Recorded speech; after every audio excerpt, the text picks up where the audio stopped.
अखिलेश यादव ने एक ट्वीट किया था कि 25,000 का इनामी क्रिकेट खेल रहा है, 22+ की सिक्योरिटी मिली हुई है, सरकार हाथ नहीं लगा रही है। ऐसा क्या था कहते हैं कि जब जाएंगे तो 5 कालिदास मार्ग से चीलम मिलेगी। कि धनंजय सिंह है, उनको बाहुबली कह सकते हो क्या? कहीं ना कहीं लगता है ना कि मुद्दा विहीन हो गए हैं। लखनऊ वाला अजीत सिंह का है, उसमें 22 राउंड गोलियां चली, उसमें उसके बाद उनकी बीवी ने भी आपके हलफनामे को कैंसिल कराने की अपील की थी चुनाव आयोग से। सवाल ये भी खड़ा होता है, अखिलेश जी कई बार कह भी चुके हैं कि मुख्यमंत्री जी हैं ना तो राजा भैया की तरफ हाथ खींचते हैं, ना धनंजय सिंह के ऊपर हाथ खींचते हैं। ऐसा क्यों? जेडीयू से आपको यहाँ पर टिकट पे चुनाव लड़ना पड़ा, बीएसपी से आप सांसद रहे, ऐसी क्या मजबूरी रही कि जो क्षेत्रीय पार्टी, अगर यूपी की बात करें, उनमें से किसी से टिकट नहीं मिल पाया? आज हमारे साथ हैं धनंजय सिंह जी और इनसे बात करते हैं कि आखिरकार जो विधानसभा में जो राजनीतिक घमासान चल रहा है तो कैसे देख रहे हैं। सर, आपका हमारे चैनल पर बहुत बहुत स्वागत है। आपका भी स्वागत है। सर, कैसे देख रहे हैं कि मुकाबला कहाँ फिट हो रहा है अब की बार? मुकाबला नहीं है, यहाँ पर वन साइडेड विन है। उपचुनाव में तो कुछ वोटों से शिकस्त देखनी पड़ी। उपचुनाव में प्रशासन की वजह से हम लोग चुनाव लूज किए थे। जनता ने तो चुनाव जितवाया ही था। प्रशासन ने हम लोगों के साथ जाति की और समाजवादी पार्टी की मदद की थी यहाँ पर मुझे हराने के लिए। यहाँ पे सत्तारूढ़ दल लड़ रहा था, सत्तारूढ़ दल के लोग भी समाजवादी पार्टी की मदद कर रहे थे। आप सोचिए, उपचुनाव कहा जाता सत्तारूढ़ दल का है। प्रदेश में 7 जगह चुनाव हुए, 6 जगह सत्तारूढ़ दल जीता। यहाँ पर उसकी जमानत जब्त हो गई। क्यों हुई? क्योंकि यहाँ के लोग अपना इस बार समाजवादी पार्टी का वोट कम से कम 10,000 के आसपास घट जाएगा। अच्छा, सबसे बड़ा सवाल है कि अगर हम समाजवादी की बात करते हैं, अखिलेश यादव ने एक ट्वीट किया था कि 25,000 का इनामी क्रिकेट खेल रहा है, 22+ की सिक्योरिटी मिली हुई है, सरकार हाथ नहीं लगा रही है। ऐसा क्या था? ऐसा है, अखिलेश जी बड़े नेता हैं, मुख्यमंत्री रहे हैं उत्तर प्रदेश के, उनको संवैधानिक पद पर है, उनको ज्ञान है सारी चीज़ों का। वो केवल राजनीतिक फायदे के लिए इस तरीके का स्टेटमेंट दे रहे हैं। अज्ञानी नहीं है, वो ज्ञान रखते हैं। उसके बाद इस तरीके का स्टेटमेंट देने का मतलब कहीं ना कहीं इस राजनीतिक फ़ायदा लेना चाहते हैं। वो किसी कोई मुद्दा तो है नहीं। आप देखिए अखिलेश जी के वक्तव्य देखिए, किस तरीके से एक मुख्यमंत्री के लिए उनकी भाषा है।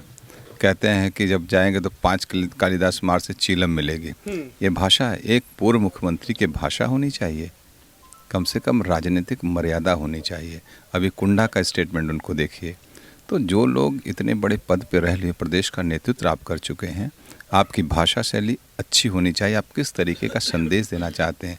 24 करोड़ की आबादी इस प्रदेश की, आपके बहुत एक लंबी फॉलोइंग है, आपका एक वोट बैंक है, वो उस पर क्या प्रभाव आप डाल रहे हैं?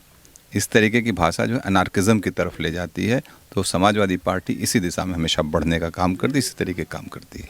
अखिलेश यादव टीवी डिबेट में बैठे थे, पत्रकार ने जब पूछा कि आपने जो बंटवारा किया है टिकट का, तो कहीं ना कहीं आपराधिक मुकदमे हैं, ऐसे लोगों को दिया, तो आपका नाम कहीं ना कहीं वहाँ पर अखिलेश जी ने लिया कि धनंजय सिंह है, उनको बाहुबली कह सकते हो क्या? तो क्या बाहुबली के पीछे का राज क्या है? या फिर अखिलेश यादव मुख्यमंत्री रहते हुए इतना बड़ा नाम लेते हैं, तो उसके पीछे क्या राज है? ऐसा देखिए, जब आप मुझसे कोई सवाल कर रहे हैं, हम आपके सवाल का जवाब न देके दूसरी बात के कॉन्क्लेव था, उसमें जब उनसे सवाल किया पत्रकार ने कि आपके एलाइज़ मदन भैया को टिकट दिया, आपके एलाइज़ मुख्तार अंसारी को टिकट दिया, आपने अभय सिंह को टिकट दिया, आपने कई नाम गिनाए, तो आप उसके बजाय आप हम तो नहीं गए कहीं। हम लोग चुनाव लड़े, इंडिपेंडेंट लड़के जीत के आए।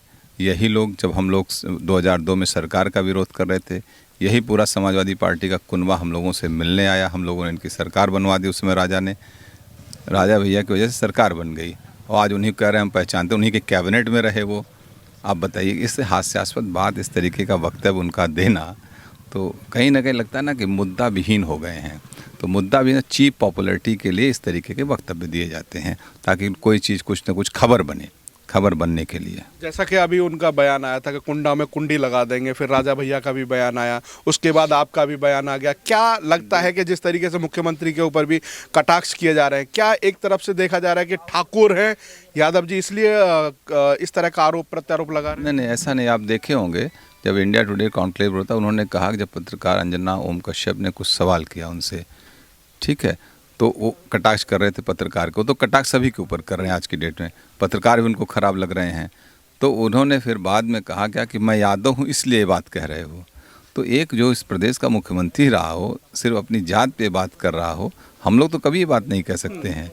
और रही बात जो भी स्टेटमेंट कुंडा में दिए गए, ये अनडेमोक्रेटिक स्टेटमेंट है। इस तरीके के स्टेटमेंट प्रदेश का जो मुख्यमंत्री रह चुका हो उसे बात नहीं कहनी चाहिए, ठीक है। और अच्छा, सवाल तो एक ये भी है कि अजीत सिंह की जो हत्या का कहीं ना कहीं आपके ऊपर आरोप लगता है, उसमें फिर आपका जो हलफनामा है उसमें 3 मुकदमे आपके उसमें ऐसा दिखाया गया है, तो कहीं ना कहीं आरोप प्रत्यारोप आपके ऊपर है। जो आपने हलफनामा दिया है उसमें 3 मुकदमे दिखाए गए हैं, ऐसा कुछ एक आर्टिकल पढ़ रहा था। हमारे हलफनामे में 7-8 मुकदमे 8 मुकदमे होंगे हमारे ख्याल से। उसमें 4 तो आचार संहिता के उल्लंघन के हैं।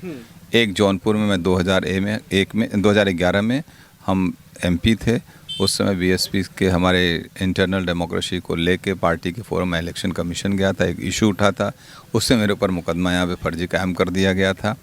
एक गैंगस्टर लगा दिया, एक पुराने मुकदमे मुलजिम बना दिया गया। जैसे 2002 में मेरे ऊपर 10 मुकदमे कायम कर दिए गए थे जब हमने सरकार से समर्थन वापस लिया था, वो मुकदमा है। बाकी इलेक्शन के थोड़ा बूथ पे झगड़े हो जाते हैं तो समर्थकों के साथ साथ लोग नेताओं को मुलजिम बना देते हैं। क्रॉस FIR है उसमें पुलिस के खिलाफ। और कोई ऐसा लखनऊ वाला अजीत सिंह का है, उसमें 22 राउंड गोलियां चली, उसमें उसके बाद उनकी बीवी ने भी आपके हलफनामे को कैंसिल कराने की अपील की थी चुनाव आयोग से। नहीं, हमारा कोई उसमें वो नहीं है। अब मैं नहीं कहूँगा, जो भी है उनकी पत्नी क्यों ऐसा कर रही, आप उन्हीं से बात करिए। क्योंकि लोग ये बताते हैं कि अजय सिंह मुख्तार अंसारी के करीबी थे। हमें लगता है कि जो वो लॉबी है जो हमारे अगेंस्ट पड़ी रहती है, जैसे मुख्तार अंसारी के PRO ने अपने ऊपर गोली चलवा के मुझे मुलजिम बनाने का प्रयास किया, तो ये लोग लगातार हमको कहीं ना कहीं फ्रेम करने का प्रयास करते हैं किसी न किसी एंगल से। तो उसी का एक ये भी साजिश का एक हिस्सा है। हाँ, तो मुन्ना बजरंगी की हत्या हुई, उसमें भी कहीं ना कहीं आपको शामिल माना जाता है।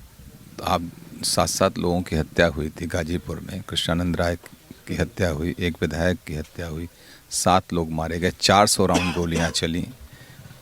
आपको पता होगा इस घटना को ना।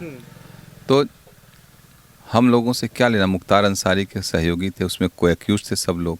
तो जो भी उनके परिवारजन कह रहे होंगे तो उसी लिए कह रहे होंगे जो कहलवा रहे होंगे।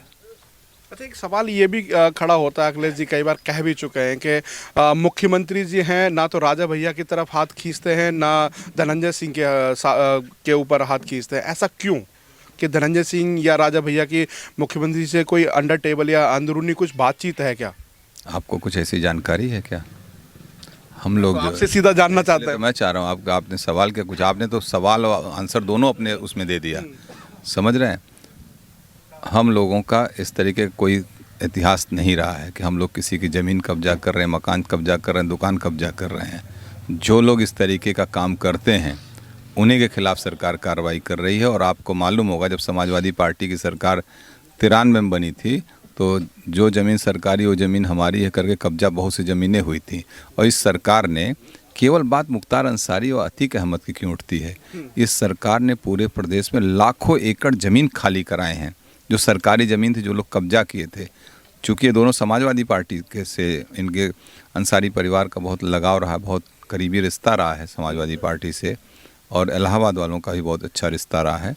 तो इसलिए जो है कि ये बात समाजवादी पार्टी रेस करती है। बहुत सी जगहों से सरकारी ज़मीन खाली, करोड़ों रुपए की, हज़ारों करोड़ रुपए की ज़मीन खाली हुई है, उसकी तारीफ़ नहीं करते। सरकार ने बहुत अच्छा काम किया है। आप ये सवाल जाके जो लोग उठाते हैं उनसे भी पूछिएगा। अच्छा, मेरा आखिरी सवाल होगा कि जैसे कि JDU से आपको यहाँ पर टिकट पे चुनाव लड़ना पड़ा, BSP से आप सांसद रहे, ऐसी क्या मजबूरी रही कि जो क्षेत्रीय पार्टी अगर यूपी की बात करें उनमें से किसी से टिकट नहीं मिल पाया? आपने सुना क्या मैंने किसी से टिकट मांगा है? एक आदमी बुला के लाइए जो क्षेत्रीय पार्टी से आप सवाल कर रहे हैं, उन लोगों से पूछिए ज़रा, किसी से कोई एक कह दे हमने किसी से टिकट मांगा हो। उत्तर प्रदेश में जो भी क्षेत्रीय दल है ना, एक गिरोह के रूप में काम कर रहे हैं, प्राइवेट लिमिटेड कंपनी के रूप में काम कर रहे हैं। एक ही घराने के 40-45 लोग। प्रधानमंत्री जी का वक्तव्य है, उसके आगे मुझे कहने की आवश्यकता नहीं है। तो इनसे हम लोग टिकट, इनका जब 2007 की बात है, आप बात करें तो मैं कह रहा हूँ, माननीय मुलायम सिंह जी हैं मुख्यमंत्री थे, मुझे 82 से चुनाव लड़ना, तब 82 विधानसभा हुआ करती थी। अमर सिंह जी नहीं है लेकिन शिवपाल जी अभी हैं। मैं सामने मना करके आया था कि मुझे समाजवादी पार्टी से टिकट नहीं चाहिए, मैं रारी से लड़ूंगा, इंडिपेंडेंट चुनाव जीत के आऊँगा, और लड़ के चुनाव जीत के गया JDU से। अभी भी वो अगर ऑनेस्टी होगी तो आप जाके पूछिएगा। हम लोग कोई बेईमानी की राजनीति नहीं करते, हम अपने कर्म पे विश्वास करते हैं। रारी थी, लगातार जीतते आए थे। इस बार मल्हनी कम से कम 30-35 हज़ार वोटों से चुनाव जीतेंगे, फिर मल्हनी समाजवादी पार्टी कभी मुंह नहीं देख पाएगी, ये गारंटी है मेरी। कितना विश्वास है आपकी बारी 30-35 हज़ार से वोटों से निकाल लेंगे?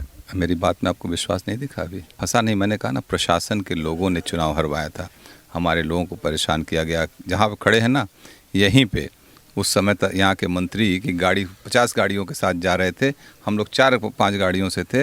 हम लोग को यहीं इसी जगह पे मुकदमा कायम किया गया था जहाँ पे भी इंटरव्यू ले रहे हैं, यहीं पे चुनाव आचार संहिता का पिछले उपचुनाव में। तो उस समय हम लोग को चुनाव प्रशासन ने हरवाया था, रोक रोक के हरवाया था। इस बार हम लोग 1 लाख से अधिक मत पाने जा रहे हैं। आप देखिएगा, रिजल्ट आएगा 10 तारीख को, बात करिएगा। ठीक, बहुत बहुत धन्यवाद।